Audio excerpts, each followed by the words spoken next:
wabarakatuh. Perkenalkan, nama saya Safira Bella Syahadat, NIM 1811411031 dari Prodi D3 Radiodiagnostik dan Radioterapi. Di sini saya akan menjelaskan yang pertama tentang reaksi radikal bebas dengan HUFA. Apa sih radikal bebas itu? Pengertian radikal bebas sering disebut dengan reaktif oksigen spesies, adalah bahan kimia yang dapat berupa atom atau molekul. Sifat radikal bebas sangat reaktif dan memiliki waktu paruh yang sangat cepat. Dan yang kedua adalah jenis radikal bebas. Ada dua bentuk dari radikal bebas. Yang pertama adalah ROS dan yang kedua adalah RNS. ROS adalah ion superoksid, hidrogen peroksid, hidroksil radikal, dan peroksil radikal. Sedangkan RNS terdiri dari nitrik oksid, nitrous oksid, peroksinitrit, nitroksil anion, dan peroksinitrous asid. Sumber radikal bebas yang pertama ada endogen dan eksogen. Dan endogen terdiri dari apa saja? Terdiri dari autooksidasi, oksidasi enzimatik, dan respiratory burst. Dan yang kedua ada yang terdiri dari obat, radiasi, dan asap rokok. Mekanisme pembentukan radikal bebas terjadi enzimatis dan non-enzimatis. Dan yang enzimatis dilakukan dua enzim yaitu lipoksigenase dan siloksigenase. Dan pada enzim non-enzimatis, autooksidasi dan fotooksidasi. Dan yang pertama ada proses autooksidasi, dan di situ ada 3 tahapan. Yang pertama ada inisiasi yaitu produksi asam lemak radikal. Dan yang kedua ada propagasi, yaitu pemanjangan rantai radikal. Dan yang ketiga ada terminasi, yaitu adalah bereaksinya senyawa radikal dengan radikal lain. Dan yang kedua ada fotooksidasi. O2 bersifat elektrolitik sehingga sangat reaktif terhadap lipid tak jenuh. Proses fotooksidasi lebih reaktif sampai 30.000 kali dibanding proses autooksidasi. Lalu, saya akan menjelaskan tentang pengertian PUFA. Apa sih PUFA? PUFA adalah lemak tak jenuh atau yang biasa disebut dengan polyunsaturated fatty acid, adalah jenis lemak yang molekulnya tersusun rangkaian atom-atom karbon yang memiliki lebih dari satu ikatan ganda. Dan yang kedua adalah materi radikal bebas dengan protein. Pengertian antioksidan. Antioksidan merupakan senyawa pemberi elektron atau reduktan. Senyawa ini memiliki berat molekul kecil tetapi mampu berkembangnya reaksi oksidasi dengan cara mencegah terbentuknya radikal. Yang kedua adalah reaksi radikal bebas dengan protein. Kerusakan protein-protein dan asam nukleat lebih tahan terhadap radikal bebas daripada PUFA. Serangan radikal bebas terhadap protein sangat jarang, kecuali bila sangat ekstensif. Hal ini terjadi hanya jika radikal tersebut mampu berakumulasi atau bila kerusakannya tersebut pada daerah tertentu dalam protein. Bahaya radikal bebas. Apa aja sih bahaya dari radikal bebas? Karena radikal bebas dalam jumlah banyak berbahaya, dapat merusak sel. Dan yang pertama adalah gangguan sel saraf pusat. Dan yang kedua ada penyakit jantung karena tersumbatnya pembuluh darah. Yang ketiga ada kanker. Yang keempat ada penurunan kemampuan penglihatan seperti katarak.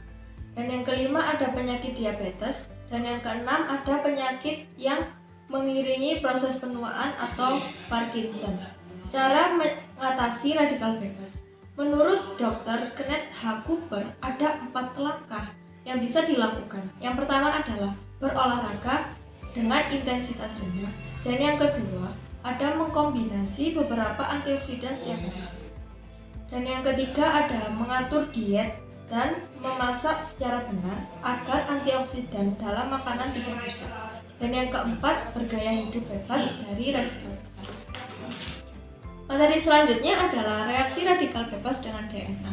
Apa itu DNA? DNA adalah asam nukleotida yang terbuat dari rantai panjang nukleotida.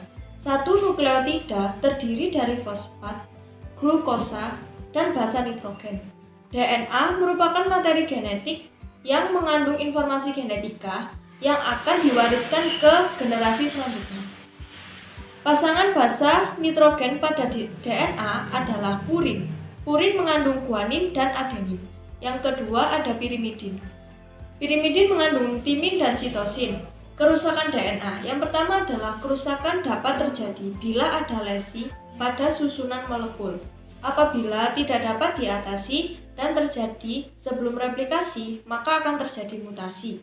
Dan yang kedua, ada kerusakan DNA akibat radikal bebas disebut kerusakan DNA tidak langsung. Mengapa seperti itu? Karena radikal yang terbentuk dapat berdifusi ke seluruh tubuh dan mengurangi organ-organ lain.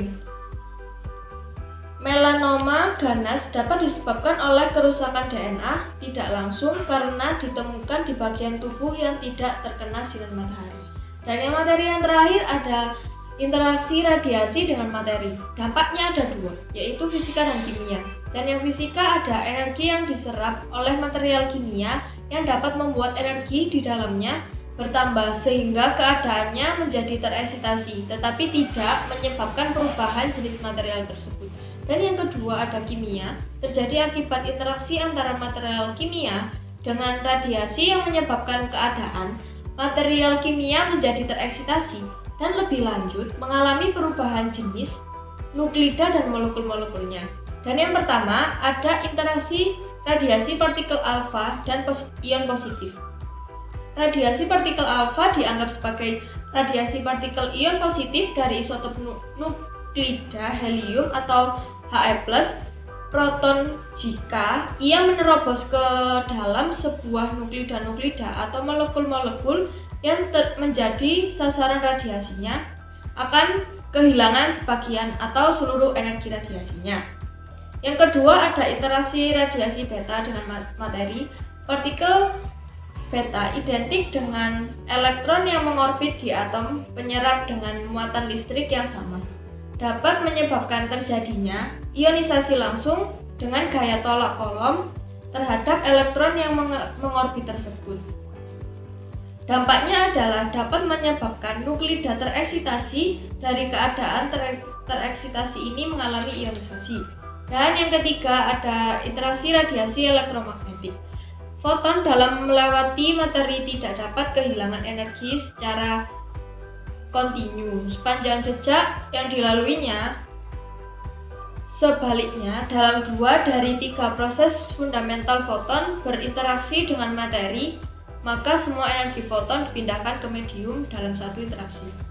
Jarak tempuh radiasi gamma. Adanya efek fotolistrik, hamburan Compton, dan pembentukan pasangan menyebabkan terjadinya penurunan intensitas radiasi dengan jarak tempuhnya. Dan yang keempat ada interaksi radiasi neutron. Neutron merupakan partikel tidak stabil dengan waktu paro kurang lebih 12 menit. Dan neutron menjadi neutrino. Neutron tidak bermuatan sehingga tidak dipengaruhi oleh medan magnet atau medan elektrolisis. Neutron hanya dibelokkan bila bertumbukan dengan partikel lainnya. Perlambatan laju reaksi neutron dengan reaksi hamburan nuklida dapat mengurangi energi neutron sehingga neutron akan melambat. Sekian yang dapat saya sampaikan. Apabila ada salah saya mohon maaf, kurang lebihnya saya mohon maaf lagi. Wabillahi taufiq wal hidayah. Wassalamualaikum warahmatullahi wabarakatuh.